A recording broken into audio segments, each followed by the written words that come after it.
I was asked to go do a 3-day power finance seminar in the poorest parish in Louisiana. In fact, it is the poorest of all counties in the United States. It's a little farming community.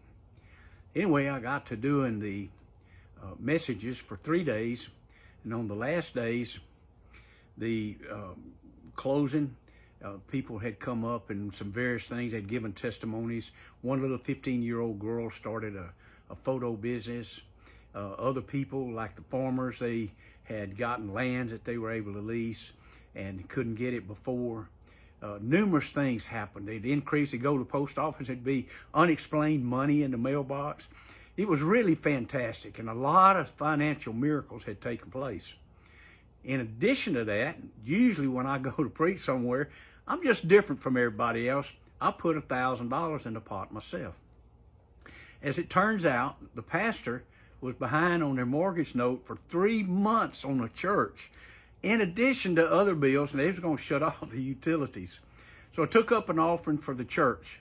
Man, we took up $26,000 out of that little poor parish. And in addition to that, the pastor had stood by the pulpit for several years and had not gone anywhere.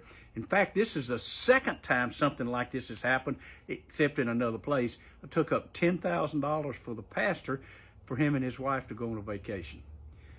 And when he walks up to me, he gives me, the last day, a check for $100 for 3 days of ministry. And I went, thank you, Pastor, I appreciate that. In the meantime, people were coming, they was putting money in my hand and checks and things like that. And he was like, if I'd have known, listen, if I had known what you were going to preach on, you would have never been invited to my church. And I went, what?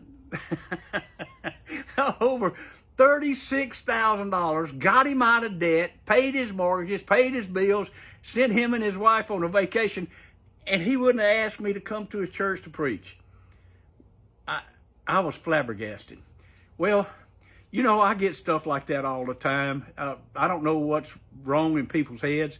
Sometimes people believe that finances need to be part of the ministry, and some believe it doesn't, and some believe all pastors do is ask for money. I've never asked for money. I've always put money in the pot. And so that's where I'm different from everybody else. And when I teach, I always try to teach, when it's concerning finances, for people to direct their attention toward Christ. Not toward me, not toward anybody else. Just when they give in obedience to the Holy Ghost. And it's that simple. Because if you're going to have a prosperous life of any kind, where you're going to pay your bills on time and you're going to be able to do good and help other people, it's going to require money and your time. So anyway, I felt like I had helped them out, even though the pastor never invited me back. I don't care. It's their loss. So what I'm saying is, if you are such a person that is a giver, just listen to the Holy Ghost. This is not rocket science. You don't have to be intimidated. Be a cheerful giver. Just give out of your heart. I have learned that there is a gift in Romans that is giving. That's one of the givings. That's one of the administrative gifts, giving. All right, just so you know, that's it. God bless you guys and go in peace. Love you bunch. Bye. Be a cheerful giver. Bye.